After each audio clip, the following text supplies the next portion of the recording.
Pemirsa, nama bus ALS mungkin sudah tidak asing ya di telinga kita karena 2 hari yang lalu bus ini kembali terlibat kecelakaan maut di ruas jalan lintas Sumatera yang menewaskan 16 orang. Kami akan mengulas dan juga memverifikasi fakta-fakta di balik tragedi ini dalam slide-slide selanjutnya.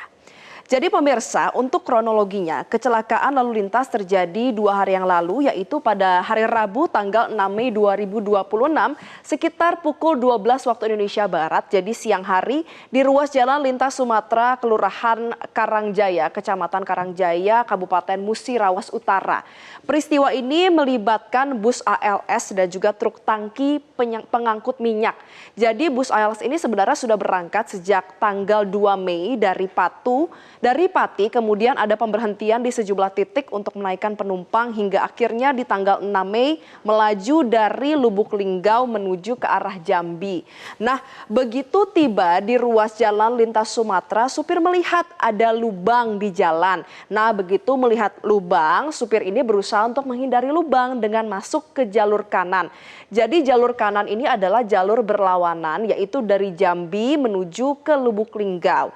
Ketika supir berusaha menghindari lubang, di saat yang sama ada truk tangki pengangkut minyak yang melaju dari arah berlawanan dan akhirnya tabrakan menjadi tidak terhindarkan.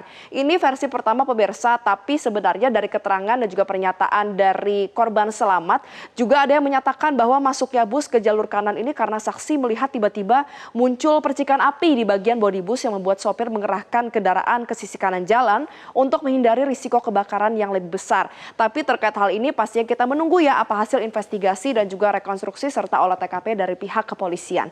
Kita beralih ke slide selanjutnya. Jadi pemirsa, tabrakan hebat antara bus ALS dengan truk tangki pengangkut minyak memakan korban, baik korban jiwa maupun korban luka. Jadi totalnya ada 20 korban dalam kejadian tersebut yang terdiri dari 16 korban yang meninggal dunia, korban jiwa dan juga 4 korban luka. Korban meninggal dunia ini akibat terbakar. Jadi polisi terus berupaya melakukan identifikasi korban dan korban meninggal dunia yang telah teridentifikasi antara lain Arianto yang merupakan pengemudi truk, kemudian Martono penumpang truk, Alif pengemudi bus ALS, kemudian Saf itu adalah kenek bus ALS dan Maleh kru bus ALS.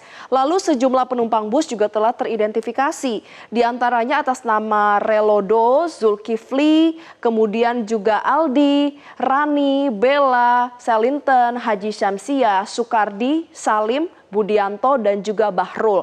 Itu tadi nama-nama dari 16 korban jiwa yang meninggal dunia akibat laka maut tersebut. Sementara untuk 4 korban luka ini terdiri atas 3 korban yang mengalami luka berat, yaitu atas nama Jumiatun dan Ngadiono yang merupakan warga Pati, Jawa Tengah, serta atas nama Muhammad Fahrul yang merupakan warga Tegal yang mengalami luka bakar. Sementara 1 korban yang mengalami luka ringan yaitu kenek bus ALS atas nama M. Fadli. Kita beralih pemirsa ke slide selanjutnya.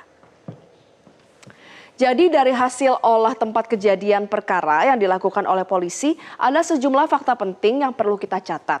Di mana polisi menyimpulkan bahwa penyebab kecelakaan adalah sopir bus yang berusaha menghindari lubang jalan hingga akhirnya kehilangan kendali. Nah, di lokasi kejadian polisi menemukan sejumlah barang yang hangus di dalam bus.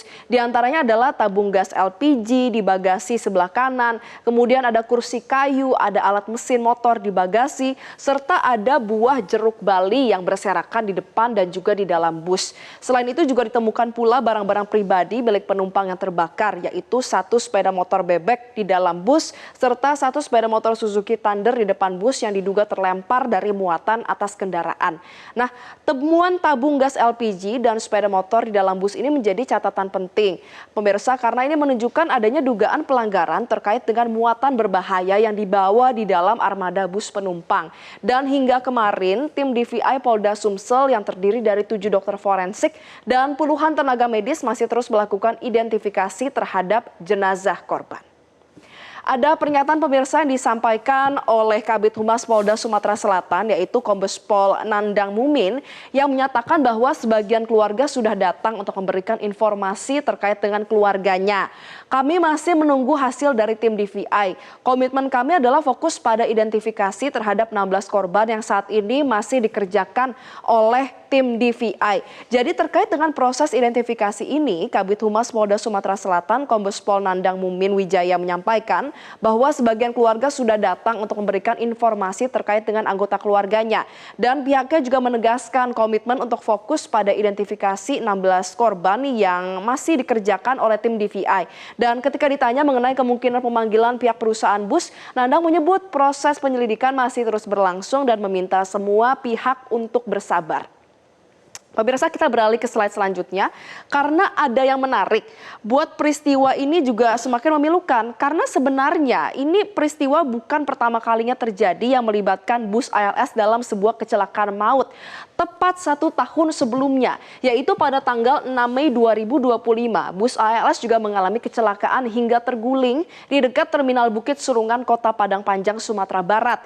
Dan menyebabkan korban jiwa, yaitu ada sebanyak 12 orang yang meninggal dunia. Dalam peristiwa di Sumatera Barat itu, bus ALS dengan rute Medan Bekasi diduga mengalami hilang fungsi pengereman ketika melaju dari arah Bukit Tinggi menuju Kota Padang. Nah, Kementerian Perhubungan kala itu mengungkapkan kalau bus ini tidak memiliki izin operasi. Fakta mengejutkan juga muncul terkait dengan bus yang terlibat dalam kecelakaan Muratara ini, pemirsa. Karena berdasarkan data dari Direktorat Jenderal Perhubungan Darat Kementerian Perhubungan, di mana dinyatakan bahwa bus itu memiliki izin angkutan atau spionam yang sudah kadaluarsa sejak tanggal 4 November 2020. Artinya bus ini sudah lebih dari 5 tahun beroperasi tanpa adanya izin angkutan yang sah. Meski demikian, untuk uji berkala atau Blue ini, bus tersebut masih terus berstatus lulus uji berkala dengan masa berlaku hingga 11 Mei 2026. Oleh karena itu, kecelakaan yang terjadi 2 hari yang lalu dengan 1 tahun yang lalu menjadi catatan khusus, catatan tersendiri yang harus dilakukan evaluasi menyeluruh terhadap keselamatan dari angkutan, bus angkutan dan juga antar provinsi. Dan kita akan pastinya menyampaikan duka cita yang sedalam-dalamnya kepada seluruh keluarga korban karena peristiwa ini harus menjadi momentum bagi aparat untuk menuntaskan investigasi penyebab kecelakaan secara transparan sekaligus mendorong evaluasi menyeluruh terhadap kelayakan armada transportasi umum yang beroperasi di seluruh Indonesia. Sudah saatnya ada pembenahan infrastruktur jalan, khususnya di jalur-jalur vital lintas Sumatera yang menjadi prioritas agar tragedi seperti ini tidak terus berulang. Jangan kemana-mana pemirsa, karena kami akan terus mengulas terkait dengan informasi ini usai jeda. Tetaplah bersama kami. Jelajahi cara baru mendapatkan informasi. Download Metro TV Extend sekarang.